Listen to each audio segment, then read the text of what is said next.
Wa alaikum assalam wa rahmatullahi wa barakatuh. Divorce.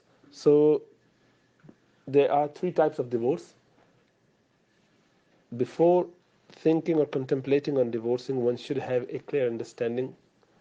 One has to have a discussion with someone who is knowledgeable to explain to them all the conditions, all the rules, and all the implication.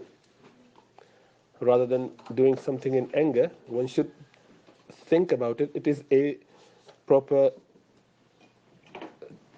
course of action that needs to be taken into consideration, so that one doesn't regret and one doesn't cause any trouble to one's life or life of someone else, and also that of children.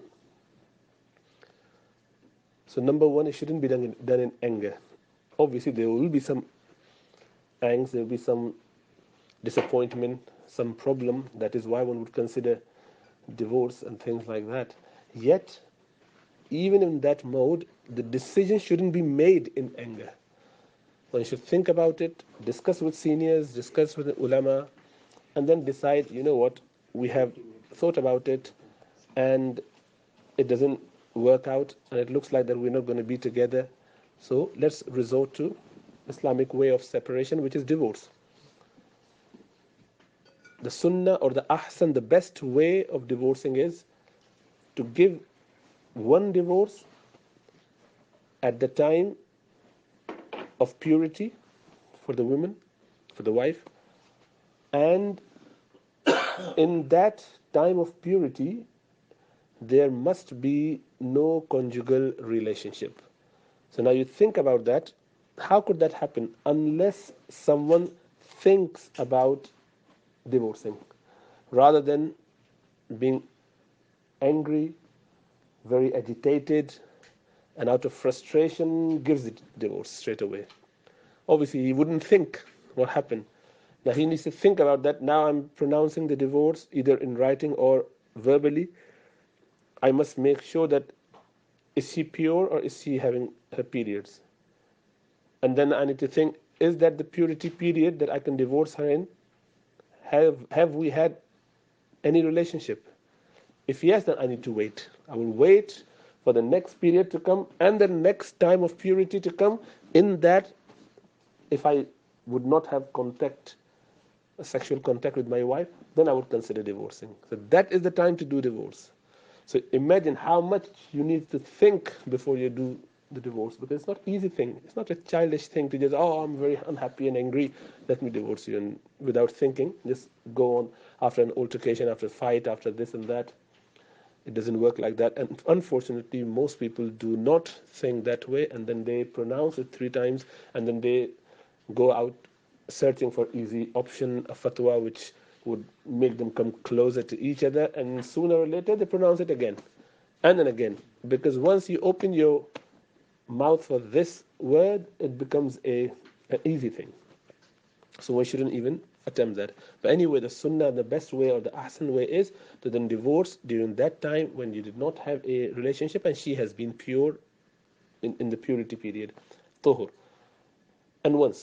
And then she would stay indoors. She would stay with you. You're still going to do all the maintenance without having any contact with her. You would just give her food, provide her shelter, everything.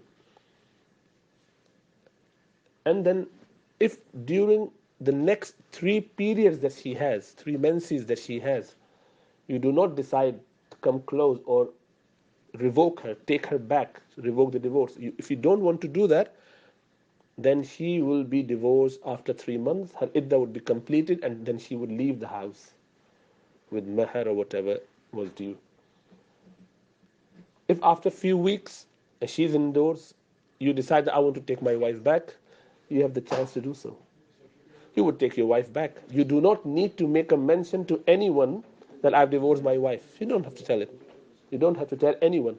You would rather stay quiet. You have divorced, you would take your wife back, and it's done. And there's more likely situation that you would take her back, because you are in the house, she's in the house. You come across many situations where you would realize, actually, my wife was doing this for me. Oh, wish we were together. Yes, he has got all those bad attributes, but she has got so many good things as well.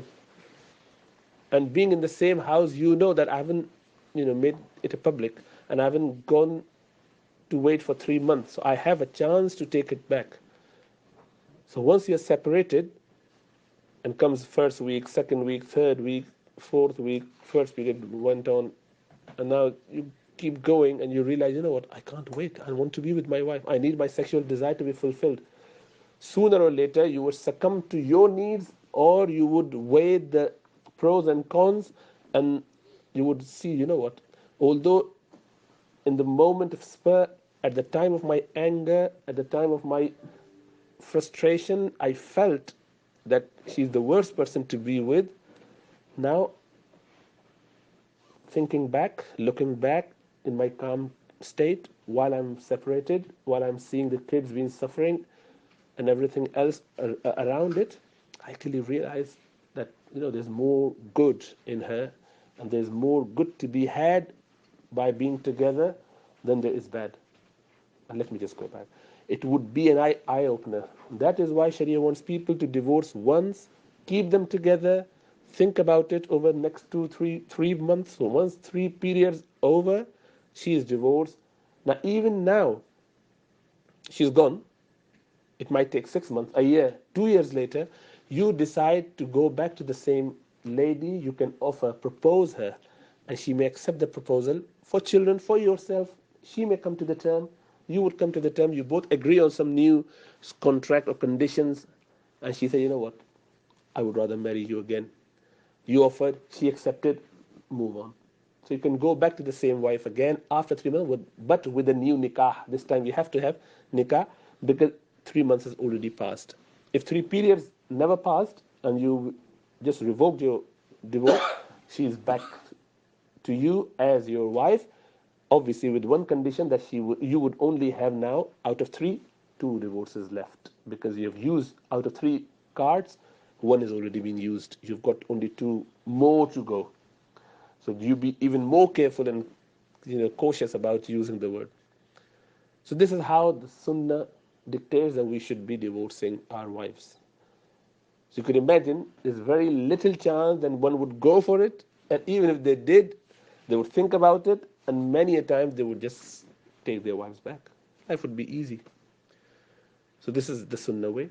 And then there is another way, which is that you would divorce her after first month has passed, after first period, second period, so she has, you've divorced her during the time when she was pure, during the time when you had no sexual relationship, and then she waited in your house, you're still maintaining her.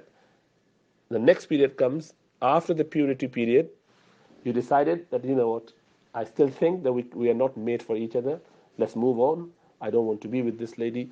Then you can divorce a second time. That's permissible, obviously.